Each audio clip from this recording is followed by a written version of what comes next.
नमो तस् भगवतो अरहतो सम्मा संबुद्धस्स। नमन है उन अरहत सम्यक संबुद्ध को जिन्होंने राग द्वेष मोह तोड़कर सम्यक संबोधि प्राप्त की। उनको 3 बार बंधन करते हैं, नमन करते हैं। आज हम लोग भगवान बुद्ध के गुणों के बारे में चर्चा करेंगे कि भगवान बुद्ध के जो नवगुण हैं, अद्भुत है भगवान के बुद्ध के वो नवगुण। भगवान बुद्ध के वैसे तो गुण अनंत हैं, महासागर से भी ज़्यादा। बुद्ध के 2 जन्म नहीं बनते हैं। बुद्ध बनने के लिए बहुत समय, बहुत काल, कल्प बीत जाते हैं, तब जाके कोई बुद्ध जन्मते हैं। अनेक कल्प जब बीतते हैं तब जाके कोई बुद्ध बनते हैं। और बोधिसत्व रहकर वो पुण्य का संचय करते हैं, तब जाके कोई बुद्ध बनते हैं। बुद्ध कोई अवतरित नहीं होते हैं, अवतार नहीं लेते हैं। वो भी हम जैसे माँ का चुनाव करते हैं, जैसे हम लोग जन्मते हैं वैसे ही वो भी जन्मते हैं। लेकिन वो उनके पास होती है, वो है उनके पास पुण्य भंडार।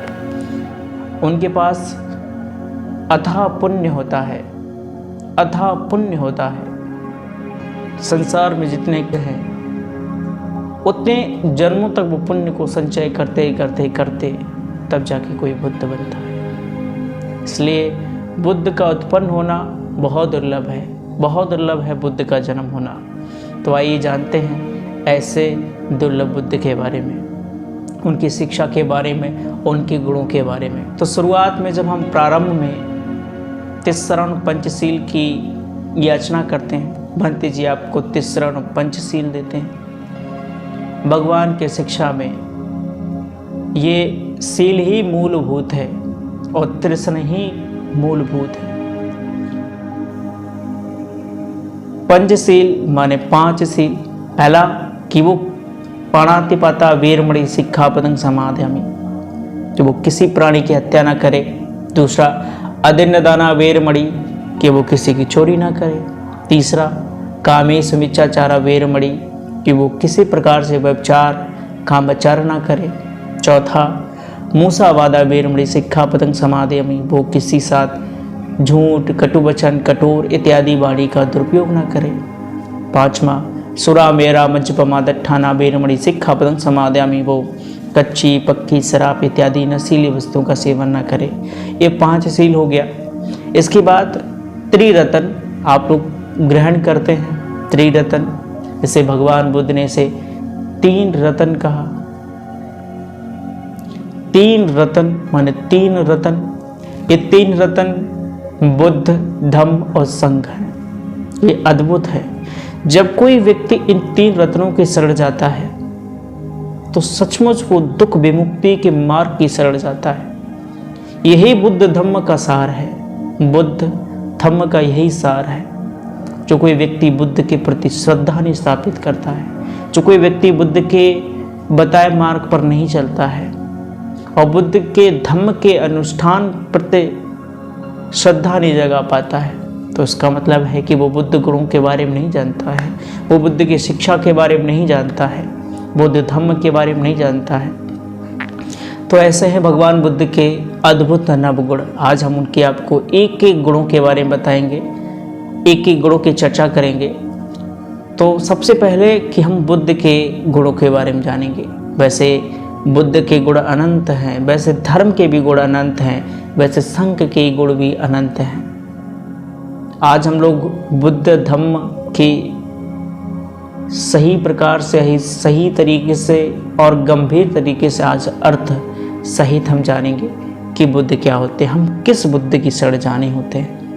इस बुद्धं शरणं गच्छामि का बहुत सारे लोग गलत इसका उच्चारण करते हैं।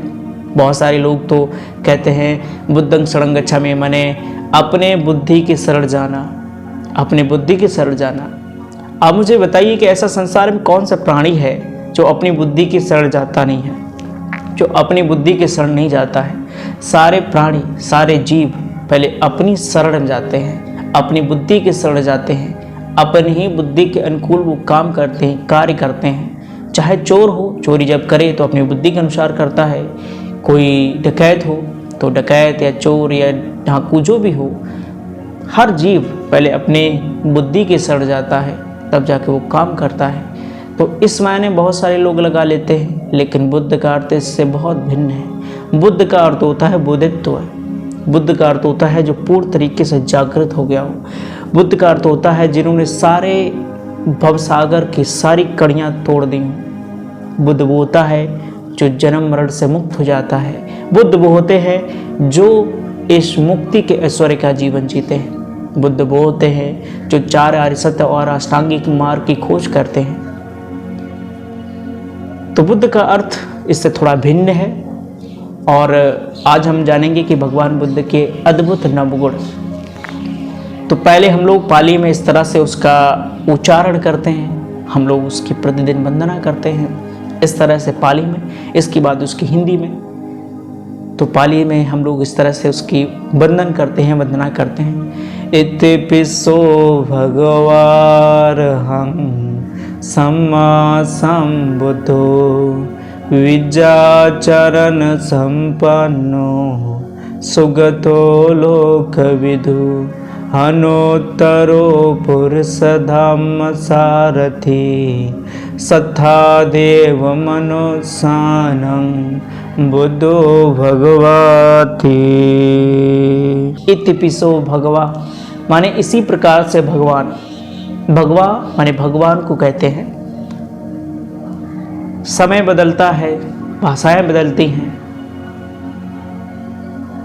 आज से 2500 वर्ष पूर्व भगवान बुद्ध के समय काल में, उस समय जो प्राकृतिक भाषा हुआ करती वो पाली भाषा हुआ करती थी, और भगवान बुद्ध ने सारे उपदेश इसी पाली भाषा में दिए।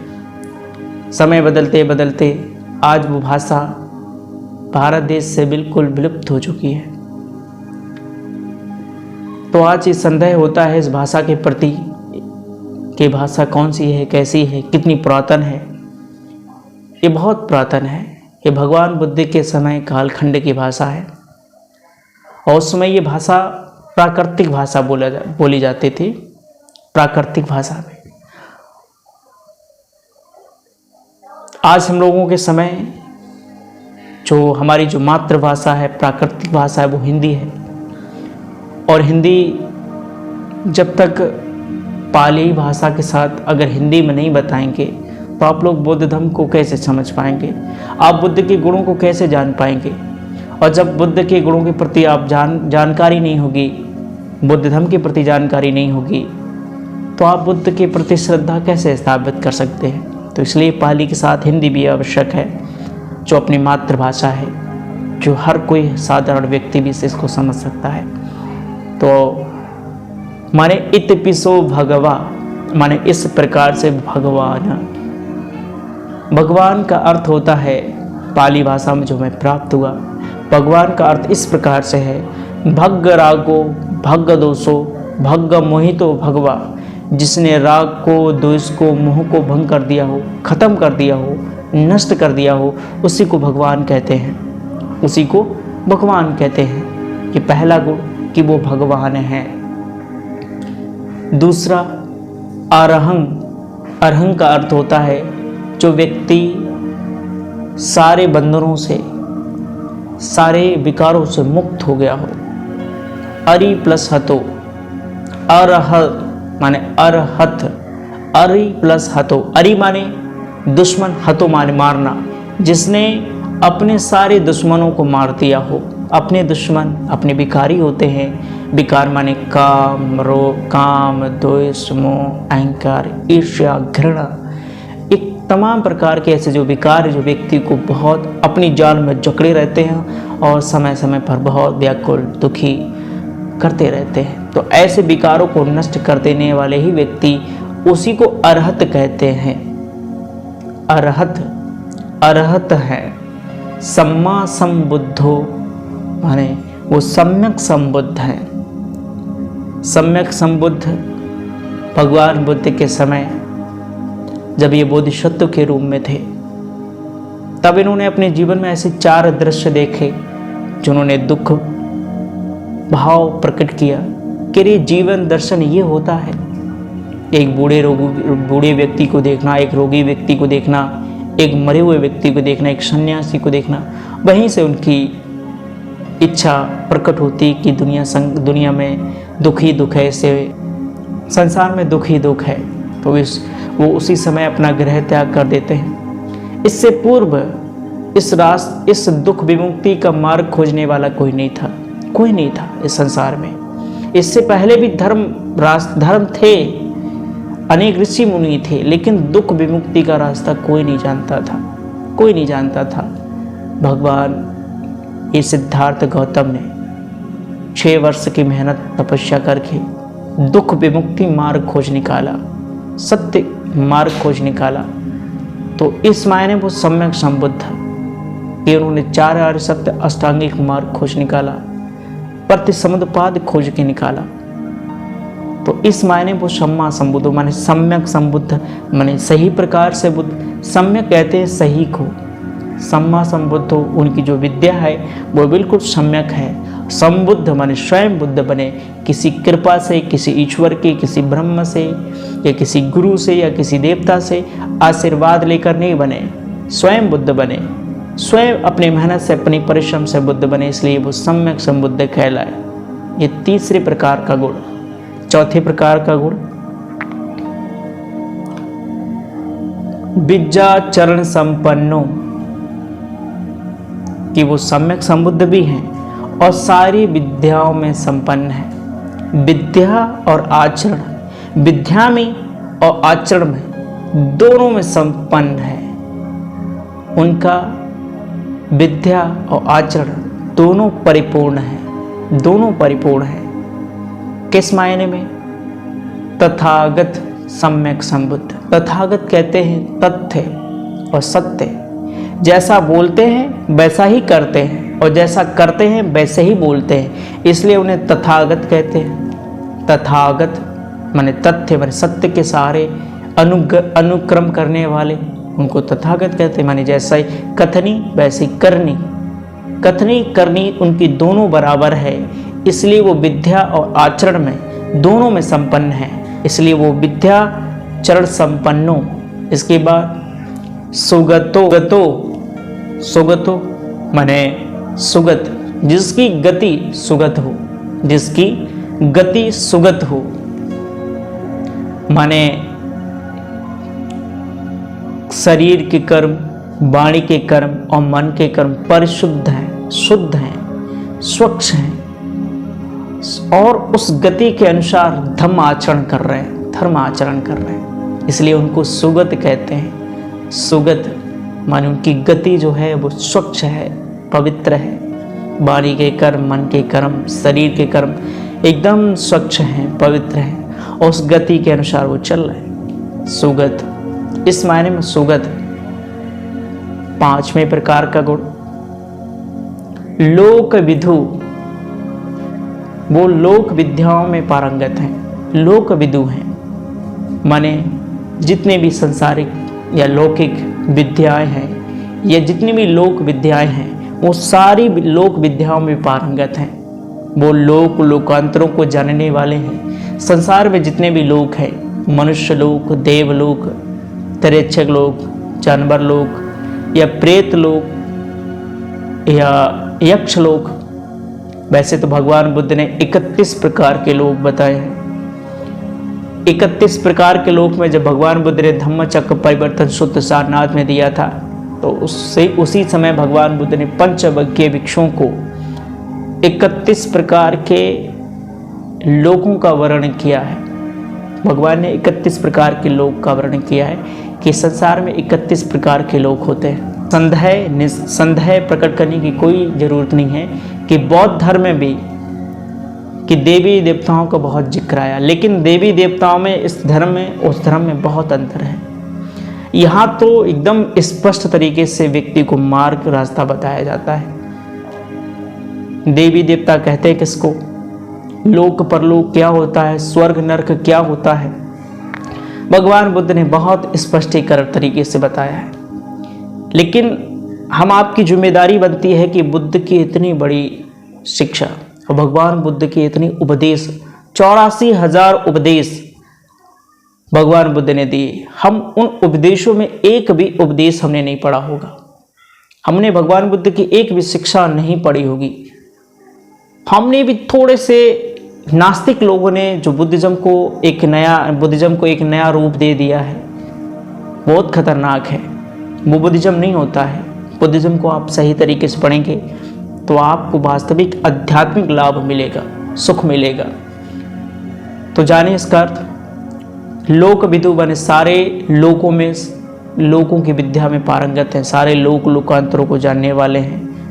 जितने भी लोग हैं संसार में, सारे लोगों को यथावत जानकारी, इसलिए वो लोक विदु कहलाए। सम लोक विदु अनुत्तरो कि वो अनुत्तर हैं, अनुत्तरो कि वो अनुत्तर हैं। अनुत्तर संसार में उनके बराबर कोई नहीं, उनके बराबर कोई नहीं, क्योंकि वो शास्ता है देवताओं और मनुष्यों के, शास्ता है देवताओं को और मनुष्यों के, वो गुरु हैं, मार्गदर्शक हैं, इसलिए वो अनुत्तर हैं। इन सारे लोगों में वो श्रेष्ठ है, उत्तम है। अनुत्तरो ये 7वें प्रकार का गुण। 8वें प्रकार का गुण पुरुष धम्म सारथी कि वो पुरुषों के वो सारथी हैं, धम्म मित्र हैं, धम्म सारथी हैं। जैसे पापी मनुष्य, बहुत दुखी मनुष्य, व्याकुल मनुष्य, पापी मनुष्य जैसे ही भगवान बुद्ध के पास आता है तो भगवान बुद्ध उनको अपनी वाणी से, अपने धर्म ज्ञान से उस व्यक्ति को बदल देते हैं, परिवर्तन कर देते हैं। तो ऐसे हैं वो धम्मसारथी जहां पाप से पुण्य में प्रतिस्थापित कर दे, अकुशल से कुशल में प्रतिस्थापित कर दे। तो ऐसे हैं भगवान बुद्ध धम्मसारथी, मनुष्यों के धम्मसारथी। सत्था देव मनुष्यान और शास्ता हैं भगवान बुद्ध शास्ता है देवताओं के और मनुष्यों के मार्गदर्शक, गुरु हैं, शिक्षक हैं देवताओं। बौद्ध धर्म में ऐसे कई प्रसंग हैं जहाँ पर भगवान बुद्ध से देवताओं ने आकर अब चर्चाएं की। बहुत ऐसे प्रसंग हैं जहाँ पर भगवान बुद्ध देवताओं को उपदेश देते हैं। एक बार भगवान बुद्ध के पास देवता आया, भगवान से बोले कि अंतो जटा वहरी जटा और जटतो पचा। भगवान ने, उस देवता ने कहा है कि भगवान कि अंतो जटा अंदर भी बहुत व्याकुल है, बाहरी जटा और बाहर भी बहुत दुख है, संकट है, व्याकुल है, परेशानियां हैं। अंतो जटा बाहरी जटा और जटतो पजा, उस तरह से इस दुख चक्कर में पड़े जा रहे हैं। इसका क्या मार्ग है भगवान हमें बताइए। तो भगवान बुद्ध ने उनको बताया कि ये दुख विमुक्ति मार्ग ही तुम्हें सारे दुखों से मुक्त कराएगा। 4 आर्य सत्य अष्टांगिक मार्ग। ऐसे थे भगवान बुद्ध के अद्भुत नवगुण।